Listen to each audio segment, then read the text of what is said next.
بسم اللہ الرحمن الرحیم۔ السلام علیکم محترم ناظرین، آج دنیا کے اس ملک کی تاریخ پیش خدمت ہے جس سے عالم انسانیت کی امیدیں بھی وابستہ ہیں اور خدشات بھی۔ یہ ملک ہے چین۔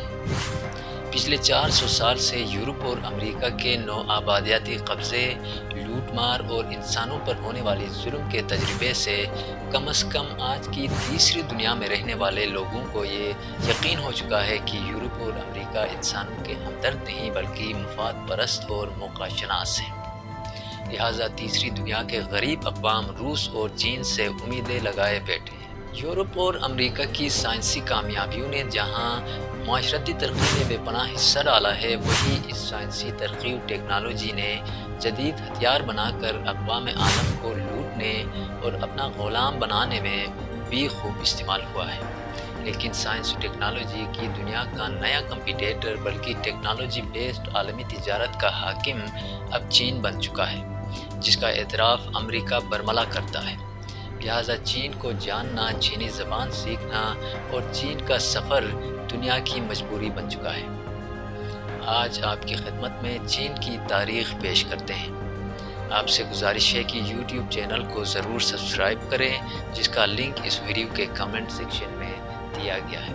چین سے ملنے والی انسانی کھوپڑیوں کی سائنسی تحقیق کے بعد بتایا گیا ہے کہ آج سے 17 لاکھ سال پہلے چین میں انسانی آبادی موجود تھی۔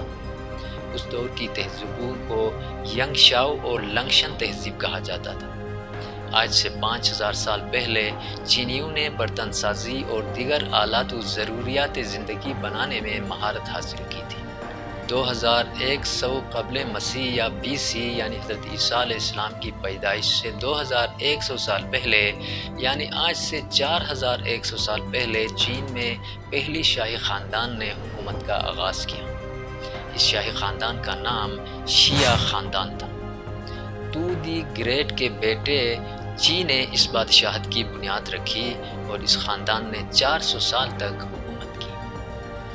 1700 BC میں یعنی آج سے 3700 سال پہلے اس خاندان کی حکومت ختم ہوئی اور اگلے 500 سال تک شنگ خاندان کے 31 بادشاہوں نے چین میں اپنی حکومت قائم رکھی۔ 1100 سے 771 BC یعنی قبل مسیح یا آج سے 3100 سال پہلے اس خاندان کی حکومت ختم ہوئی اور ایک اور خاندان زو وو وانگ نے شنگ خاندان کے بادشاہ کو شکست دے کر زو خاندان کی بادشاہت کی بنیاد رکھی۔ اس خاندان نے تقریباً 275 سال تک چین میں حکومت کی اور اس خاندان نے چین کے مختلف قبائل کو متحد کر کے ایک عظیم اور طاقتور حکومت بنائی اور پہلی مرتبہ چین میں جاگیرداری نظام کو متعارف کرایا۔ زو خاندان کے پہلے 200 سالوں میں چین کے اندر 100 سے زائد نظام حکومت کے آئیڈیاز نے جنم لیا، جن میں مشہور کنفیوشس بھی شامل تھے۔ 206 قبل مسیح یا BC میں اس خاندان کا زوال ہوا اور چین پر قن یا کن خاندان کی حکومت قائم ہوئی۔ اس خاندان کے بادشاہوں نے چین کو متحد کیا اور مضبوط بنایا۔ دیوار چین، جسے دی گریٹ وال آف چائنا بھی کہا جاتا ہے، اس کن خاندان کے بادشاہ کن شی ہوانگ نے آج سے 2236 سال پہلے تعمیر کروایا۔ 206 BC یا قبل مسیح میں اس خاندان کی حکومت ختم ہوئی اور ہن خاندان نے چین میں حکومت قائم کی۔ اس خاندان کے کئی بادشاہ 206 عیسوی تک یعنی 400 سالوں تک چین میں حکومت کی اور شاہراہ ریشم جیسے تجارتی کوریڈور اس دور میں کھلے اور چین میں باقی دنیا سے لوگ آنے لگے اور اس طرح چین کی ثقافت اور تجارت باقی دنیا میں پھیل گئی۔ اس کے بعد تان خاندان کی حکومت چین میں آئی اور تقریباً 36 سالوں تک حکومت کی اور اس دور میں پہلی مرتبہ امتحانی نظام رائج کیا گیا جو دنیا کی تاریخ میں اپنی طرز کا نیا اور انوکھا کام تھا۔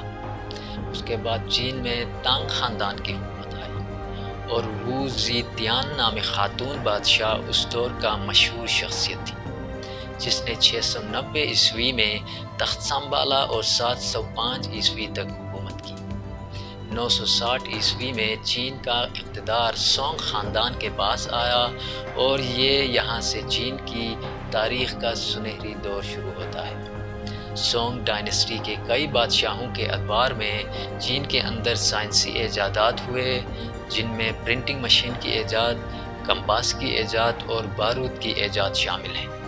1271 عیسوی میں منگول بادشاہ قبلائی خان نے چین پر قبضہ کر لیا اور اپنی حکومت قائم کی، جسے یوان خاندان کی حکومت کہا جاتا ہے۔ ان کی حکومت 1368 عیسوی تک رہی۔ 1368 سے 1644 تک منگ خاندان کے کئی بادشاہوں نے حکومت کی اور اس دور میں دیوار چین کی مزید توسیع کی گئی، اور اس کے بعد 1644 سے 1912 تک آخری چنگ خاندان نے چین پر حکومت کی، اور اس خاندان کے پہلے بادشاہ منچو نے منگ خاندان کو شکست دے کر چین پر قبضہ کر لیا تھا۔ اس خاندان کا آخری بادشاہ آسین گوئرو پوئی تھا، جس کی حکومت شنہائی ریولوشن یا انقلاب شنہائی کے بعد ختم ہوئی اور چین کو ریپبلک آف چائنا بنایا گیا۔ چین میں الیکشن ہوئے اور سونگ جیاؤ رینگ وزیر اعظم بن گئے، لیکن ایک سال بعد یعنی 1913 میں انہیں قتل کر دیا گیا۔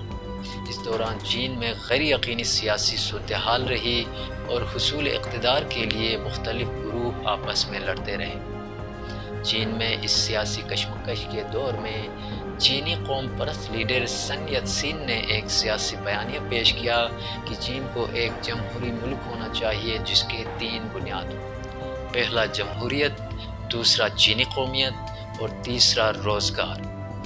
یہ وہ دور تھا جب روس میں سوشلسٹ انقلاب آ چکا تھا اور چین میں بھی لوگ اس انقلاب سے متاثر ہو رہے تھے۔ چنانچہ 1921 میں ماؤ زیدونگ کی سربراہی میں کمیونسٹ پارٹی آف چائنا کی بنیاد رکھی گئی۔ ان کا نعرہ تھا کہ چین کے لوگوں کو اکٹھا کر کے ایک عظیم طاقت بنائی جائے اور چین سے شہنشاہی کا خاتمہ کیا جائے۔ کمیونسٹ پارٹی سرمایہ دارانہ نظام کے بھی مخالف تھے اور پرائیویٹ اونرشپ یعنی ملکیت کے بھی وہ خلاف تھے۔ کمیونسٹ پارٹی کے مشہور نعروں میں وار لارڈزم مردہ آباد، عالمی استعمار مردہ آباد، مظلوم قوم کی آزادی زندہ باد، عالمی کمیونسٹ زندہ باد، چائنا کمیونسٹ پارٹی زندہ باد۔ چینی نیشنلسٹ پارٹی اور کمیونسٹ پارٹی کے نظریات نے چین میں سیاسی جھگڑے کو 1927 تک سول وار میں تبدیل کر دیا تھا۔ نیشنلسٹ چونکہ جمہوریت اور سرمایہ دارانہ نظام کے حامی تھے، اس لیے انہیں امریکہ اور یورپ کی مدد حاصل تھی، جبکہ کمیونسٹ پارٹی روس نواز اور سوشلسٹ تھی، لہٰذا روسی کیمپ میں تھی، اور نیشنلسٹ پارٹی کو سول وار کے دوران امریکہ کی فوجی مدد بھی حاصل رہی۔ جب دوسری جنگ عظیم شروع ہوئی تو چین کے نیشنلسٹوں نے جاپان میں جنگ کے لیے چین کی مدد کی، اور امریکہ نے ان کی مدد کی، اور کئی ہزار جنگجو امریکہ کی طرف سے لڑنے کے لیے جاپان میں موجود رہے۔ یہ وہ دور تھا جب امریکہ اور یورپین ملک اس خطے میں بڑے فوجی طاقت کے طور پر موجود تھے۔ چین کے نیشنلسٹ ان کے الائنس تھے۔ چین اور جاپان کے درمیان جب جنگ شروع ہوئی اور اس جنگ میں نیشنلسٹ اور کمیونسٹ الگ الگ محاذوں میں جاپان کے خلاف لڑ رہے تھے۔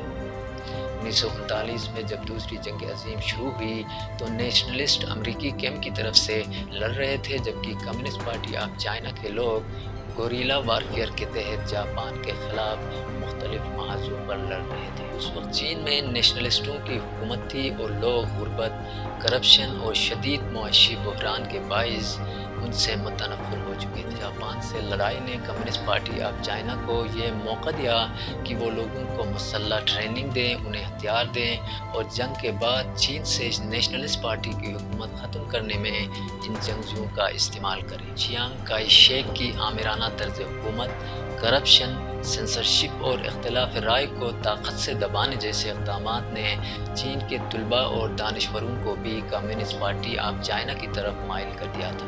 دوسری جنگ عظیم کے خاتمے کے بعد کمیونسٹ پارٹی کے لوگ اس وقت کی حکومت کے خلاف اپنی لڑائی جاری رکھی اور یہ لڑائی 1927 کے سول وار کا تسلسل تھا۔ دوسری جنگ عظیم کے خاتمے کے بعد امریکہ کی طرف سے چین کی نیشنلسٹ حکومت کو امداد نہیں مل رہی تھی۔ کرپشن اور غربت کی وجہ سے عام عوام حکومت سے تنگ آ چکی تھی۔ ملک کے کئی علاقوں میں حکومت حکومتی فوج جبکہ کئی پر کمیونسٹ پارٹی کا قبضہ تھا۔ نیشنلسٹ حکومت نے امریکہ، روس، فرانس اور برطانیہ سے چین کی صورتحال پر مداخلت کی اپیل کی، جسے امریکہ نے مسترد کر دیا۔ لیکن چین کے اس ابتر صورتحال کے پیش نظر کمیونسٹ پارٹی کے سربراہ ماؤ زیدونگ نے 14 جنوری 1949 کو حکومت کے ساتھ 8 شرائط کے تحت مذاکرات کی پیشکش کی۔ اس دباؤ کو حکومت برداشت نہ کر سکی اور صدر چیانگ کائی شیک نے 21 جنوری کو استعفیٰ دے دیا اور نیشنل پارٹی کی قیادت جنرل لی زونگ جین کو دے دی گئی۔ چنانچہ بیجنگ پر کمیونسٹ پارٹی کے جنگجو نے قبضہ کر لیا تھا، اس لیے نئے صدر نے مذاکرات کی دعوت کو قبول کر لیا، لیکن یہ مذاکرات کامیاب نہ ہو سکے۔ 24 اپریل 1949 کو کمیونسٹ آرمی نے نانکنگ شہر پر بھی قبضہ کر لیا۔ 17 مئی کو چنگاؤ اور 2 جون کو شنگھائی پر بھی قبضہ ہو گیا۔ 5 اگست کو چنگشا، 17 اگست کو فوزیو اور 18 اگست کو چین کے بڑے شہر لونگزو پر بھی کمیونسٹ فوجیوں نے قبضہ کر لیا۔ 1 اکتوبر 1949 کو ماؤ زیدونگ نے بیجنگ میں اپنی حکومت قائم کرنے کا اعلان کیا اور چینی عوام کو یہ خوشخبری دی کہ چین کو اب عوامی جمہوریہ چین یعنی پیپلز ریپبلک آف چین کہا جائے گا۔ چنانچہ کچھ دنوں میں روس اور اس وقت کے سوویت یونین کے حامی بہت سے ملکوں نے ماؤ زیدونگ کی حکومت کو تسلیم کر لیا۔ نیشنلسٹ حکومت نے سفارتکاروں کو آگاہ کیا کہ وہ اپنا دارالحکومت کو کانٹن سے چونگکن شہر منتقل کر رہے ہیں۔ 20 نومبر کو نیشنلسٹ حکومت کے صدر لی سانگ جینگ ہانگ کانگ چلا گیا اور وہاں سے 5 دسمبر کو علاج کے بہانے امریکہ چلا گیا۔ 24 نومبر کو حکومت حالات سے نمٹنے کے لیے سپریم کونسل تشکیل دی۔ 8 دسمبر کو حکومت نے اپنا دارالحکومت ایک بار پھر تبدیل کر کے تائیوان منتقل کر دیا اور چین کے مین لینڈ مکمل طور پر کمیونسٹ آرمی کے کنٹرول میں آ گیا۔ نیشنلسٹ حکومت اور کمیونسٹ آرمی کے درمیان اس 22 سالہ جنگ میں 15 لاکھ لوگ مرے، جن میں نیشنلسٹ حکومتی فوج کے اہلکاروں کی ایک بہت بڑی تعداد شامل تھی۔ 1949 سے 1978 تک چین ماؤ زیدونگ کی قیادت میں ایک کمیونسٹ اور سوشلسٹ یونین سے متاثر ملک رہا اور جنگ کی تباہ کاریوں سے نکلنے اور اندرونی تعمیر نو میں مشغول رہا۔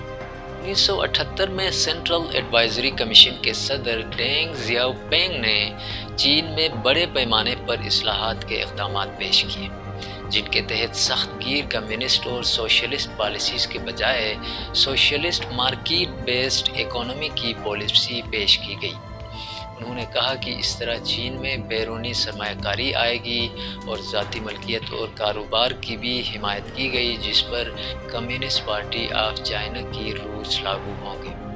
اس طرح سرمایہ کاروں کو یہ اعتماد ملا کہ ان کے سرمایہ کاری کے تحفظ کے لیے طاقتور ون پارٹی سسٹم ملک میں موجود ہے جس کی کوئی اپوزیشن موجود نہیں، لہذا سرمایہ کار اس بات پر مطمئن تھے کہ انہیں نقصانات ہونے کے بہت ہی کم امکانات ہیں۔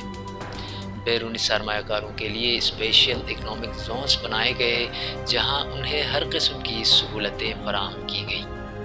بیرونی سرمایہ کاری سے چین میں ملازمتیں پیدا ہوئیں اور غربت میں تیزی سے کمی آنے لگی۔ کمیونسٹ پارٹی نے اپنی طاقت ریاست کو کمیونسٹ نظریاتی ریاست بنانے پر لگانے کے بجائے سرمایہ کاروں کی تحفظ پر لگا دی اور یہ قول مشہور کی کہ "It doesn't matter if a cat is black or white as long as it catches mice"، یعنی اس بات سے فرق نہیں پڑتا کہ بلی سفید ہے یا کالی ہے، بلی کو بس چوہا پکڑنی آنی چاہیے۔ یعنی ان کے ملک میں جو سرمایہ کار آئیں گے، اس کے نظریات یا ان کی قومیت یا ان کی زبان سے ان کا کوئی لینا دینا نہیں، بس اس بات سے کوئی فرق نہیں پڑتا کہ وہ کہاں کے ہیں، اگر وہ چین میں سرمایہ کاری لا رہے ہیں اور تجارت کر رہے ہیں تو وہ چین کے لیے قابل قبول ہوگا۔ 1990 تک چین اپنی ون پارٹی اور لبرل ریاستی پالیسیز کے تحت دنیا کے سرمایہ کاروں کو راغب کرنے میں کامیاب ہوا اور چین کی مارکیٹ میں کروڑوں نوکریاں پیدا ہوئی۔ اور چینی غربت سے نکلنے لگے اور چین کی اکانومی مضبوط ہوئی اور چین نے ٹیکنالوجی اور سائنس میں اپنا دولت اور اپنا سرمایہ لگا دیا۔ انڈسٹریز کے لیے سستی بجلی اور آسان قوانین بنائے گئے اور اپنی آبادی کو چین نے اپنی کمزوری بنانے کے بجائے ورک فورس میں تبدیل کر دیا اور ہنرمند اور سستے مزدور بنائے، جس نے دنیا کے سرمایہ کاروں اور بڑی بڑی کمپنیوں کو چین کی طرف آنے پر مجبور کیا۔ امریکہ اور یورپ کی بڑی بڑی کمپنیوں نے یہاں آ کر فیکٹریاں لگائی۔ اس طرح چین دنیا کا ٹیکنالوجی بیسڈ ایکسپورٹ کا مرکز بن گیا۔ ویڈیو دیکھنے کا شکریہ۔ آپ سے گزارش ہے کہ ویڈیو کو لائک کریں اور چینل کو سبسکرائب کریں۔